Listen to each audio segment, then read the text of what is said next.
Creating artificial depth of field is something you could do very easily and very powerfully with the use of a layer mask. Depth of field, for those of you who don't know, is when the camera focuses on a foreground subject, usually with high-end cameras with changeable lenses that can focus on just one subject, and the background simply blends away, calling your attention or the viewer's eye to these three horses, brightly colored. In fact, the green horse is slightly out of focus, where the blue and red and this object behind them is in focus. This is called depth of field. In this shot, this was taken with a lower-end consumer class point-and-shoot camera, and I want to call more attention to the child in front. You could see I did use a photographer's trick of burning the corners here so they're a little bit darker, so it does draw the viewer's eye to the child, but some of the people in the background may be a bit distracting.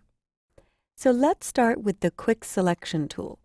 And I'm going to use the quick selection tool just how I stated, quickly. I'll quickly drag down over the child and over the chair and possibly over the objects in the front.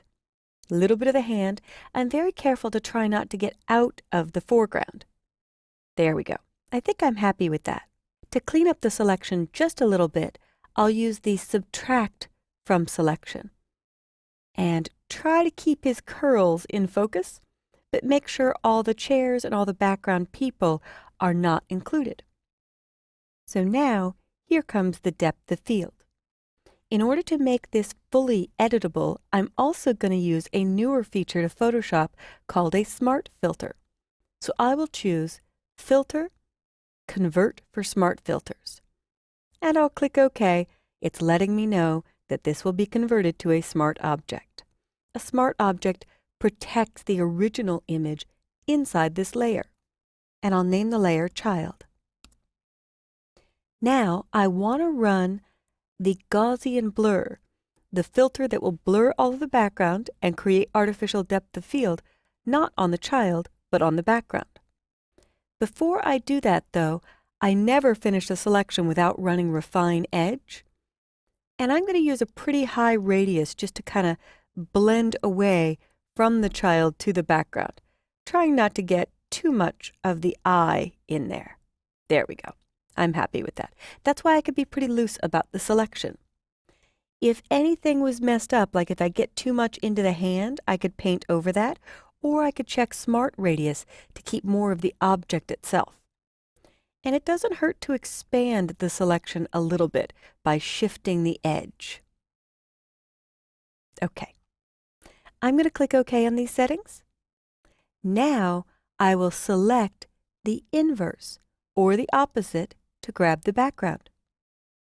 And here comes the depth of field. Filter, Blur, Gaussian Blur. And when I run Gaussian Blur, it brings the center object into focus, but I could click on the door in the background, for example. And then I could see that in the preview area, and the higher you go with radius, the more it's blurring out the passers-by. So now the child is paramount to the shot. And if I click OK, because I made it a smart filter, I can see this eye icon, and I could turn off and on the Gaussian blur. And if there's any other objects that are still distracting, I could click on the Layer Mask thumbnail and use my Paint Brush tool, B for brush, or you can click the brush, and swap my colors so that white is the foreground. White will reveal more, and I could blend away this distracting stroller and these shoes or any other areas. I'm simply painting where I want the Gaussian blur to go. But I want to keep those precious little curls on the child. And it's up to you. I could actually start painting with a lighter opacity. If I lighten the opacity to 35%, I'm only blurring with 35% of the Gaussian blur feature. So when I click and paint, that's 35%. Click and paint again, that's 70%. It starts compounding. And I could even do that for some of the unimportant stuff in this area. It's really your call, but this all helps direct the viewer's eye to the subject of the photo, which of course is the precious child. So here's our end result. If I hide the Smart filter before Gaussian blur, show it after Gaussian blur, I've created much more depth of field, and in my opinion, I have a more compelling shot and a more interesting subject because I'm not distracted by all the people in the background. Give this a try with one of your consumer class images or smartphone images. The flaw with those devices is they attempt to focus on everything, which doesn't give the viewer's eye anywhere to rest or draw it anywhere in particular. So this has been creating artificial depth of field with a Smart filter through Filter, Convert for Smart Filters, then a selection and a Gaussian blur under Filter, Blur, Gaussian blur. Filters are technically called plugins, so if you ever hear the word plugin, it's something you've run from the filter menu.